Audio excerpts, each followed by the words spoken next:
So what's up guys, how are you? Hope all are you doing good. So today we're gonna discuss a important hook that is actually custom hook. So what is custom hook, how we will design custom hook, all things we will try to cover in this particular video. सो चलिए समझते हैं, start करते हैं कि क्या होता है एक सिंपल कस्टम हुक, ये समझते हैं हम लोग। तो देखो अगर हम लोग कस्टम हुक की बात करें तो कस्टम हुक हमारा कुछ नहीं है, सिंपल से अगर पॉइंट ऑफ व्यू पे जाएं तो ये कुछ नहीं, हमारा एक जावास्क्रिप्ट का फंक्शन है जिसका हम लोग यूज कर रहे होते हैं। अब कस्टम हुक को बनाने के लिए यहाँ पे जैसे लिखा गया है, when we have to provide a stateful logic to encapsulate any particular component. तो इसको अगर हम सिंपल लैंग्वेज में समझें, अगर आपको देखना है तो जैसे अगर कोई पर्टिकुलर कंपोनेंट बनाया, उसमें आपने कोई पर्टिकुलर काम करना है, जैसे एपीआई से डेटा फेच करना है, तो एक पूरे एप्लीकेशन की अगर बात करें तो उसमें आप कई जगह पर डेटा फेच कर रहे होते हैं, सेम तरीके से आपको काम करना पड़ता है। तो आप एक क्या करते हैं, एक पूरा मेथड ही डिफाइन कर लेते हैं, एक पूरा मेथड, एक कस्टम हुक डिजाइन करते हैं, जो जितनी बार आपको डेटा को बेसिकली किसी एपीआई से फेच कराना होगा, eight that time you will just simply call that particular custom hook and your work will be done. So ये है custom hook का अगर सिंपल सा अगर हम लोग ओवरव्यू देखें, then what is something related to need of custom hooks। तो custom hook की नीड क्यों होगी, तो जैसा अभी मैंने बताया कि सबसे बड़ा कॉन्सेप्ट क्या है कि ये रीयूजेबल होता है। क्यों रीयूजेबल, कैसे, एक बार हमने डिफाइन किया कस्टम हुक, जहाँ पे भी हमको यूज करना है हम यूज कर सकते हैं। फिर बात आती है कि रीडेबल कोड होता है। रीडेबल मतलब कि थोड़ा सा कोड का जो सिंटैक्स है या फिर जो भी हमको काम करना है वो कंपैरेटिवली हम लोग इजी तरीके से कर सकते हैं एज कंपेयर टू बाकी जो हम लोग करते हैं, या फिर हम लोग एक चीज के लिए आपको अगर 3 हुक बनाने, 4 हुक्स यूज करने पड़े उसके कंपैरिजन में। फिर एक कॉन्सेप्ट है इसके अंदर अब्स्ट्रैक्शन का। अब्स्ट्रैक्शन का मतलब ये है कि बेसिकली आपने एक बार डिजाइन किया कोई पर्टिकुलर कोड, अब इसको आपको मान लिया कहीं पे भी यूज करना है तो डायरेक्ट आप अब्स्ट्रैक्ट करके यूज कर सकते हैं। तो as simple as that it is the concept of basic your thing that you want to design. इसके बाद नेक्स्ट टॉपिक है हमारा कि जब अभी मैंने जो ये बताया कि सर ठीक है, अच्छा कस्टम हुक हमारे जस्ट सिंपल जेएस फंक्शन है, तो फिर जेएस फंक्शन और का जो नॉर्मल फंक्शन होता है और कस्टम हुक दोनों में अंतर क्या होगा, वो भी एक हमारा इंपॉर्टेंट प्रोस्पेक्ट है, डिबेटेबल टॉपिक है कि सर अगर आपने जैसे बोला कि अगर ये एक नॉर्मल फंक्शन जेएस फंक्शन ये है तो फिर इनमें और फंक्शंस में डिफरेंस क्या होगा। तो जैसे पहले लिखा गया है, पहला देखिएगा, कस्टम हुक्स में आप क्या करते हैं, हुक्स का यूज कर रहे होते हैं व्हेन, और जब आप नॉर्मल जेएस फंक्शन का यूज करते हैं at that time you doesn't use any particular hook in your function. ठीक। सेकेंड है कि we use prefix when we declare any particular custom hook. तो जब कभी भी हम कोई कस्टम हुक डिक्लेयर करते हैं at that time we are using basically use prefix. अब यूज क्या होता है, कोई भी आपने कस्टम हुक बनाया, मान लिया यूजर फेच इस नाम से, तो उसके पहले आपको क्या लगाना पड़ेगा, यूज का यूज करना पड़ेगा, यूज यूजर फेच। इस तरह से बेसिकली आप अगर डिजाइन करते हैं तो डिजाइन करेंगे। फिर कुछ रूल्स हैं हमारे कि रूल्स क्या है, सबसे पहले कि आपको क्या करना है, प्रीफिक्स यूज करना है, जहां पे भी आप कस्टम हुक बना रहे हैं वो प्रीफिक्स क्या होगा, यूज का आपको यूज करना है। फिर नेक्स्ट लाइन लिखी गई है कि जितने भी हुक्स आप डिक्लेयर करेंगे कस्टम हुक्स के अंदर, वो सारे हुक्स आपके टॉप लेवल पे होने चाहिए। तो इसको अगर ऐसे समझें, अगर मान लिया एक पर्टिकुलर एप्लीकेशन के अंदर आपको टोटल 3 हुक्स की नीड है, एक तो आपको यूज स्टेट की नीड है, आपको यूज इफेक्ट की नीड है, और एक कोई हुक की नीड है। तो ये सारे हुक्स आप क्या करते हैं, टॉप लेवल पे डिक्लेयर करते हैं। ये इसका एक पर्टिकुलर रूल होता है। अच्छा, कस्टम हुक के अंदर ये भी है कि एक ये पर्टिकुलर, जैसे हमारा फंक्शन है तो फंक्शन है तो एक ये वैल्यू रिटर्न करेगा इस केस में। तो जो भी आपने वैल्यू बनाई है पैरामीटर्स के अंदर, अगर पैरामीटर 1 है, पैरामीटर 2 है, पैरामीटर 3 है, तो इनकी एक वैल्यू होगी पर्टिकुलर, तो वैल्यू को भी आपको रिटर्न करना पड़ेगा, वैल्यू 1, वैल्यू 2, वैल्यू 3 करके। ठीक है। फिर आते हैं हम लोग, नेक्स्ट है हमारा कि स्ट्रक्चर क्या होता है कस्टम हुक का, वो समझते हैं। तो कस्टम हुक का स्ट्रक्चर अगर हम लोग समझे तो सबसे टॉप पे हमें स्टेट को मैनेज करना होता है, उसके बाद हम लोग साइड इफेक्ट्स, जो भी हमारे यूज इफेक्ट्स लगेंगे उनको हम मैनेज करेंगे, और सबसे लास्ट में क्या रखते हैं हम लोग, रिटर्न स्टेटमेंट रख रहे होते हैं। तो ये है हमारा कस्टम हुक का स्ट्रक्चर। इसके बाद अगर हम लोग बात करें कि कस्टम हुक की मदद से क्या क्या चीजें हम बना सकते हैं, तो देखो सबसे पहला दिया गया है कि जैसे आप लोगों को करना है कोई पर्टिकुलर एपीआई से डेटा फेच करना है, उस टाइम पे आप बनाएंगे। कुछ और आपके एग्जांपल्स होंगे जिन पे आप लोग बना सकते हैं। जैसे अगर हम लोग सिंपल बात करें, अगर आपने यूज किया होगा एक पर्टिकुलर, अगर बनाया होगा टॉपिक, आपने नाम सुना होगा पेजिनेशन, तो पेजिनेशन भी आप कस्टम हुक से कर सकते हैं। वो कैसे करते हैं वो आगे अगर आने वाले वीडियोस में मुझे लगा इंपॉर्टेंट तो मैं बता दूंगा कि पेजिनेशन कैसे करते हैं, क्या हमारा तरीका होता है। लेकिन आज हम लोग देखने वाले हैं कि एक अगर पर्टिकुलर एपीआई से डेटा फेच करना है तो एक डेटा कैसे आप फेच करेंगे, क्या हमारा तरीका होगा। तो वो सारी चीजें देखते हैं। चलिए शुरू करते हैं और देखते हैं कि कैसे हमें फेच करना है, डेटा क्या फेच करना है। तो इसके पहले लेकिन एक चीज, हमें एक एपीआई चाहिए होगी। तो सबसे पहले एक एपीआई ले लेते हैं चल के, क्योंकि एपीआई हमारी काफ़ी इंपॉर्टेंट होगी इस पर्टिकुलर केस के अंदर जब हमें डेटा फेच करना है। तो हम जाएंगे सिंपल जेसन प्लेस होल्डर, एक ये वेबसाइट है, नोट कर लीजिएगा। सो इस वेबसाइट पे क्या होता है, आपको एपीआई मिल जाती हैं। जो भी आपको एपीआई चाहिए प्रैक्टिस के लिए आप डायरेक्टली यूज कर सकते हैं, डायरेक्टली आप उसको काम कर सकते हैं।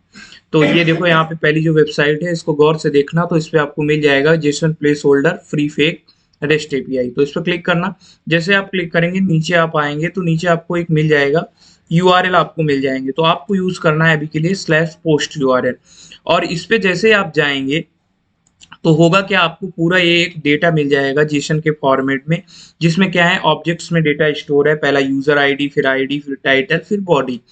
तो इसी को हमको फेच करना है। और सॉरी गाइस, फेच करने के बाद आपको एक एक डेटा को बेसिकली आपको कोई एक चीज टाइटल या कोई एक चीज आप क्या करेंगे, इसकी प्रिंट करा लेंगे और देख लेंगे कि हमारा डेटा सक्सेसफुली आ रहा है या नहीं आ रहा है।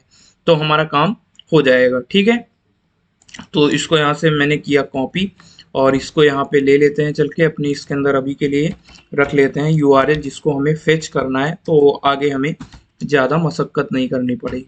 तो अब हमको बनाना है देखो कस्टम हुक। तो कस्टम हुक को जो बनाना है तो उसके लिए हमें क्या चाहिए होगा, सबसे पहले मैंने बताया कि सिंपल क्या है, एक ये हमारा फंक्शन होता है, जस्ट जेएस फंक्शन है हमारा। तो अब चलो डिजाइन करते हैं, डिजाइन कस्टम हुक।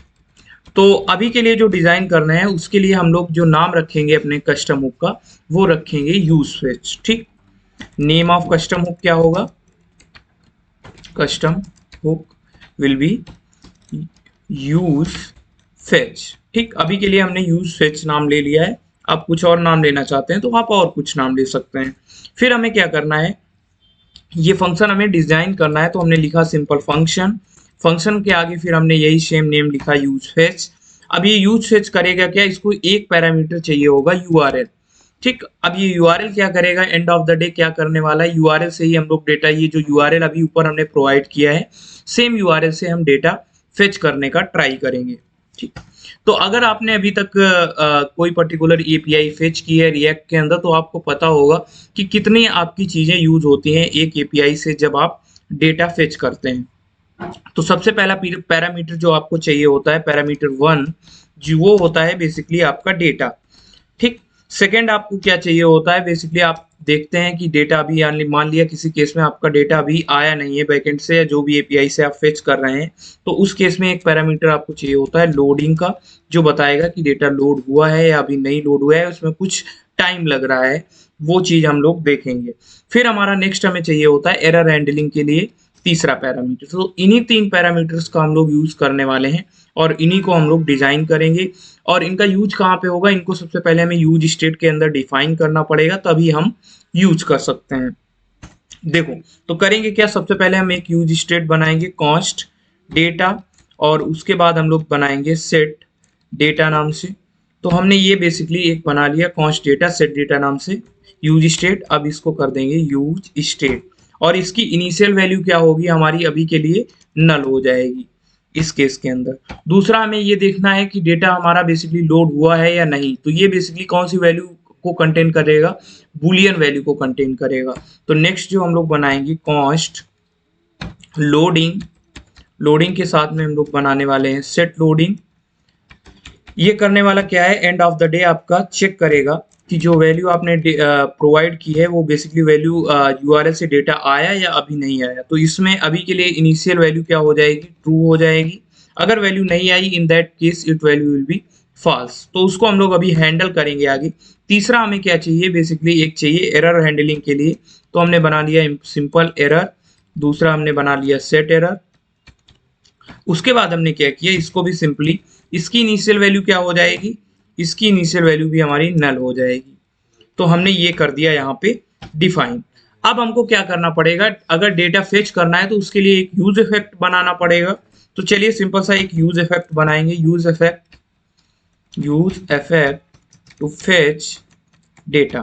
ठीक है, तो एक यूज स्टेट बनाते हैं जो क्या करेगा, डेटा का फेचिंग करेगा। डेटा कैसे फेच होगा, क्या तरीका होगा, वो सारी चीजें करने वाला है। तो हम सिंपल एक यूज इफेक्ट बनाते हैं। हमने सिंपल एक यूज इफेक्ट लिया यहाँ पर, और इसके बाद में ये क्या करेगा, एक सीबी लेगा। इसके अंदर हमको करना क्या है, डेटा को फेच कराना है। तो यूज इफेक्ट के अंदर डेटा फेच कराने के लिए सिंपली हम लोगों को क्या क्या यूज करना पड़ेगा, एसिंक अवेट का हम लोग यूज कर रहे होंगे।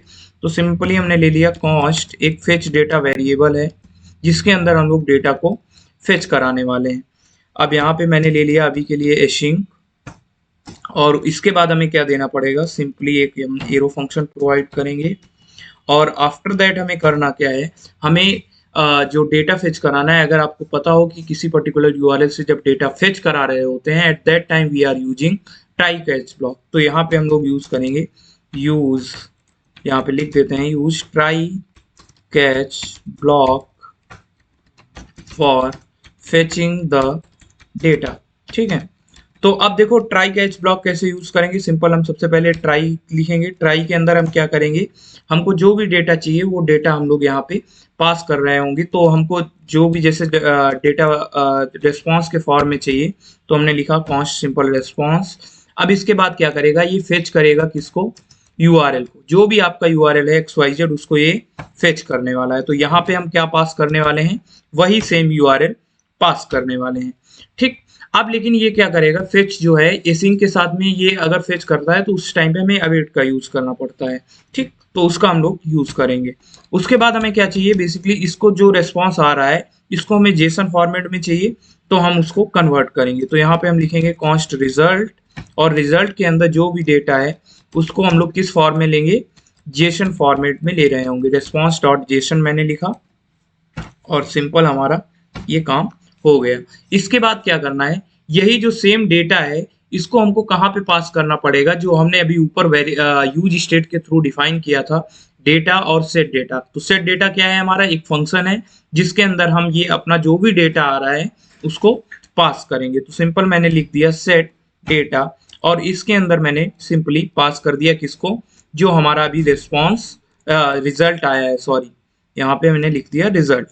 तो हमारा ये डेटा तो आ चुका है। अब इसके बाद हमको क्या लिखना है, इसका कैच ब्लॉक लिखना है। तो अब सिंपली इसका कैच ब्लॉक लिखते हैं। तो कैच ब्लॉक में क्या होगा, सिंपल हम लोग क्या कर रहे होते हैं, एरर हैंडल्स कर रहे होते हैं। तो सिंपली इसमें हम क्या करेंगे, एरर को हैंडल करेंगे। अगर मान लिया कोई एरर आती है तो उसको सिंपली किसको पास कर दो, सेट एरर जो हमने अभी यूज स्टेट के थ्रू डिफाइन किया था उसमें उस एरर को बेसिकली आप भेज दो इस केस के अंदर। फिर हमको क्या करना है, फिर एक और होता है इसके जस्ट बाद में, फाइनली अगर मान लिया किसी केस में अभी डेटा भी नहीं आया, हमारी एरर भी नहीं आ रही है, तो उस केस के लिए हम लोग एक और ब्लॉक लगा देते हैं जिसका नाम है फाइनली। जो कब एग्जीक्यूट होता है, जब ट्राई और कैच दोनों ब्लॉक अभी नहीं एग्जीक्यूट हो रहे हैं, या कोई डेटा भी नहीं आया हमारा, कोई एरर भी नहीं आ रही, उस केस में वो हमारा फाइनली ब्लॉक जो है वो चलने वाला है। तो फाइनली के अंदर हम सिंपली करेंगे क्या, कि जो सेट लोडिंग अभी हमने डिफाइन किया था उसकी वैल्यू को, अभी जैसे मैंने बताया था स्टार्टिंग में क्या थी, ट्रू थी, अब इसकी वैल्यू को हम लोग क्या कर देने वाले हैं, फॉल्स कर देने वाले हैं। तो ये हमने कर दिया यहाँ पे डिफाइन। तो दो चीजें हमने डिफाइन कर ली। क्या कर लिया, सबसे पहले तो एक ये फंक्शन डिफाइन कर लिया फेच डेटा। ये अब क्या करना होगा, जो ये फेच डेटा हमने डिफाइन किया है, इस फेच डेटा को हमको क्या करना पड़ेगा, कॉल भी करना पड़ेगा। तो सबसे पहले अब इस फेच डेटा जो हमने फंक्शन बनाया है इसको यहाँ पे करते हैं कॉल। तो मैंने यहाँ पे कॉल कर लिया फेच डेटा को। ठीक, तो हमारा ये काम हो गया। लेकिन अभी क्या करना है, क्योंकि ये हमने यूज इफेक्ट बनाया है तो इसके अंदर हमको क्या करना पड़ेगा, यूआरएल पास करना पड़ेगा। जो भी XYZ हमारा यूआरएल रहने वाला है वो यूआरएल किसकी फॉर्म में होगा, in the form of dependency array. तो इसको अब हम लोग पास कर लेते हैं किसकी फॉर्म में, डिपेंडेंसी के फॉर्म में। तो हमने कर लिया इसको पास। अब देखो मैंने अभी स्टार्टिंग में ही एक चीज बताई थी, अगर आपने ये कस्टम हुक का जो TLDR फाइल है इसके अंदर कि यूज जो कस्टम हुक्स बनाते हैं उसके केस में आप लोग क्या कर रहे होते हैं, एक पर्टिकुलर वैल्यू को रिटर्न कर रहे होते हैं।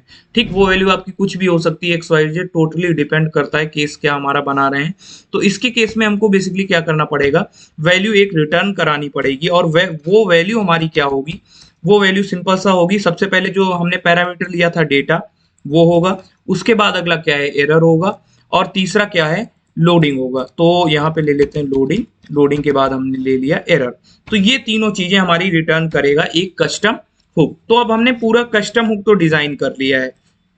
अब हमें करना क्या होगा, इसको अगर हमें यूज करना है तो यूज कैसे करेंगे, उसका तरीका क्या होगा। तो इसको हमने यूज करना है, जो हमने भी ये फाइल बनाई है इसके अंदर क्या करेंगे, हमको सिंपल 3 पैरामीटर पे ही काम करना है। तो सबसे पहले हमको उन 3 पैरामीटर्स को लेना पड़ेगा। पहले मैंने ले लिया डेटा, दूसरा क्या हमारा है लोडिंग, और तीसरा क्या है हमारा एरर है। अब इस केस में इसको हमको कॉल करना है, तो कॉल कैसे करेंगे, हम सिंपल लिखेंगे यूज फेच, ठीक, जो अभी हमने बनाया है। और इस केस में देखो हमें ऊपर पास क्या करना था, एक ही चीज पास करनी थी, यूआरएल। तो अब यहाँ से अब हम ये वाला यूआरएल कॉपी करते हैं और यही वाला यूआरएल हमको क्या करना है, यूज करना है। तो इसको यहाँ से मैंने कर लिया कॉपी, और यहाँ पे जाके अब हम यही सेम यूआरएल यूज फेच के अंदर कर देने वाले हैं पास। ठीक, तो मैंने अब क्या कर दिया, ये यूआरएल यहाँ पे पास कर दिया। अब ये यूआरएल क्या करेगा, एंड ऑफ द डे करने क्या वाला है, ये वैल्यूज को, आपकी जो वैल्यूज हैं उनको फेच करके आपको प्रोवाइड कर देगा। क्या वैल्यूज, जो वैल्यूज हैं हमारी सारी वैल्यूज हमें मिल जाएंगी। तो अब सिंपल इसमें चलते हैं कि H1 बनाते हैं। अब ये H1 करने क्या वाली है हमारी, वो हम लोग देख लेते हैं, वो हमारा इंपॉर्टेंट है थोड़ा सा। तो H1 में मैंने जैसे लिख दिया data fetch using API, using custom hook, ये ले लेते हैं हम लोग। तो हमको डेटा फेच करना है किससे, कस्टम हुक की हेल्प से। तो कस्टम हुक से डेटा कैसे लोड करेंगे, वो हमारा एक तरीका होगा। तो देखो पहले केस में मान लिया अगर किसी केस में हमारा अभी डेटा नहीं आया है, तो इस केस में क्या ये प्रिंट करेगा, लोडिंग, ये दिखाएगा कि अभी लोड नहीं हुआ है डेटा। तो उसको भी हम लोग पहला केस यहाँ पे लिखते हैं, हमने लिखा सिंपल लोडिंग। और अगर अभी लोडिंग मान लिया किसी केस में क्या हो रही है, अभी लोडिंग होने में कुछ टाइम ले रहा है, तो सिंपली इसको हम लोग लोड करने वाले हैं, लिख देने वाले हैं लोडिंग। ठीक, और ये जो इधर हमने लोडिंग लिया है ये कौन सा वाला है, जो पैरामीटर हमारा वैल्यू रिटर्न के केस में मिल रहा है कस्टम हुक से, वो वाला लोडिंग है। फिर हमको क्या चाहिए, नेक्स्ट चीज हमें चाहिए एरर। अगर मान लिया किसी केस में कोई एरर आती है, तो वो एक एरर हम लोग एरर को हैंडल करने के लिए भी यूआई पे शो करा देते हैं। तो नेक्स्ट हमने क्या बना रखा था, एरर बना रखा था। तो सेम केस फॉर एरर भी बना लेते हैं हम लोग। सिंपल ही हमने लिख लिया एरर, और एक पैराग्राफ के अंदर एरर अगर कोई आती है तो उस पर्टिकुलर एरर को हम लोग, एरर का जो भी मैसेज होगा उसको हम लोग प्रिंट करा लेंगे। तो यहाँ पे मैंने लिख दिया ARR डॉट, इसका एक पैरामीटर है मैसेज, वो हम लोग मैसेज पैरामीटर का यूज करने वाले हैं।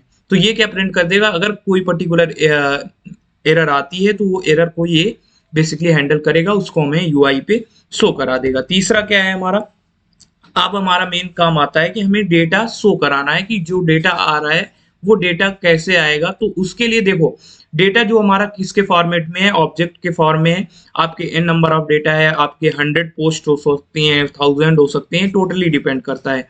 तो अभी हमने देखा था कि इस केस के अंदर जो डेटा है इसका अभी हम क्या करते हैं, चलिए टाइटल प्रिंट कराते हैं। तो अब देखो इसके अंदर कितना ये डेटा है, हमारी कितनी ये वैल्यूज हैं। हर केस पे अगर हमें इटरेट करना है और उसकी सिंपल टाइटल को ही हमें यूज करना है, तो ये कैसे करेंगे, ये हम लोग करेंगे मैप फंक्शन की मदद से। तो हम करेंगे क्या, सिंपल लिखेंगे डेटा, जो हमारा डेटा हमें मिला है उसका हमें यूज करना है। उसके बाद हमें क्या करना है, सिंपली हम लोग लिख देंगे, देखो यहाँ पे करने क्या वाले हैं हम लोग गौर से देखना, हम लोग एक अनऑर्डर्ड लिस्ट बनाते हैं। तो हमने एक सिंपल अनऑर्डर्ड लिस्ट बना ली।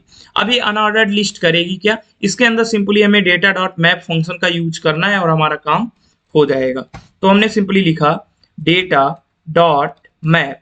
अब ये डेटा डॉट मैप करेगा क्या, ये बेसिकली मैप करेगा किसको, पोस्ट को। तो एक ये आप कुछ भी ले सकते हैं, टोटली आप पे डिपेंड करता है। ये कोई केस नहीं कि यहाँ पे पोस्ट ही लेना है, अभी के लिए मैंने पोस्ट ले लिया है, आप जो लेना चाहें आप वो ले सकते हैं। अब इस केस में देखो होगा क्या, डेटा डॉट मैप करने के बाद अब हमको सिंपल करना क्या है, हमें सिंपली टाइटल ही तो प्रिंट कराना है डेटा का। तो टाइटल कैसे हम लोग ले रहे होंगे, हमको सिंपली देना होगा ये जो पोस्ट है ये किसको पॉइंट करेगा? अभी ये एक ऑब्जेक्ट को पॉइंट करेगा। तो एक ऑब्जेक्ट के अंदर कितनी चीजें हैं अगर हम लोग गौर करें तो हमारी देखो, एक तो यूजर आईडी है, दूसरा एक आईडी है, फिर एक हमारा टाइटल है, एक बॉडी है। तो एक ऑब्जेक्ट के अंदर अगर हमको टाइटल चाहिए तो हमें क्या लिखना पड़ेगा? पोस्ट, जो अभी हमने यहाँ पे असाइन कराया है, पोस्ट डॉट टाइटल का हमें यूज करना पड़ेगा। और साथ में याद रखना, मैप फंक्शन के अंदर अगर आपने अच्छे से मैप का कॉन्सेप्ट पढ़ा है तो आपको पता होगा कि डुप्लीकेसी को रिमूव करने के लिए हम लोग क्या करते हैं, हम लोग यूज करते हैं किसका? एक पर्टिकुलर आईडी का। तो उसको हम लोग किस में पास करते हैं? की के अंदर पास कर रहे होते हैं। तो मैंने सिंपल लिखा यहाँ पे की, और की के अंदर आप पास कर देंगे सिंपली पोस्ट डॉट आईडी। ठीक, उसके बाद हमें क्या करना है? यहाँ पे नेक्स्ट चीज करनी है, सिंपली पोस्ट डॉट टाइटल को हमको शो करा देना है। तो हमने लिख दिया पोस्ट डॉट टाइटल। ठीक, जैसे मैंने पोस्ट डॉट टाइटल लिखा तो अब ये हमारा पूरा कस्टम हुक डिजाइन हो चुका है, पूरा कस्टम हुक बन चुका है, और इसके अंदर अब ये डेटा हमारा शो हो जाना चाहिए। तो इधर आते हैं, तो इसको जब आप रन करेंगे तो रन करने के केस में देखेंगे कि आपका जो डेटा है वो पूरा डेटा एज इट इज, हर एक पोस्ट का टाइटल आपको मिल जाएगा रन होने के बाद में। तो इस तरह से एक पर्टिकुलर कस्टम हुक आप डिजाइन करते हैं। इन केस अगर आपको नहीं समझ आया तो प्लीज आप लोग एक बार दोबारा से वापस से पूरा वीडियो देख लीजिएगा, थोड़ा सा स्लो स्पीड में, या फिर कुछ भी आपको इससे हो तो आप डायरेक्टली कमेंट सेक्शन में पूछ सकते हैं। In case if you have any doubt you can directly DM to my Instagram page, that is actually C_language_programming. It totally depends upon you how you want to interact with me. And if you like that video, you can share it to your colleagues and your friends. That's for all this video, and we will meet you soon in the next video. Till now, take care, bye bye, thank you so much guys, have a nice day.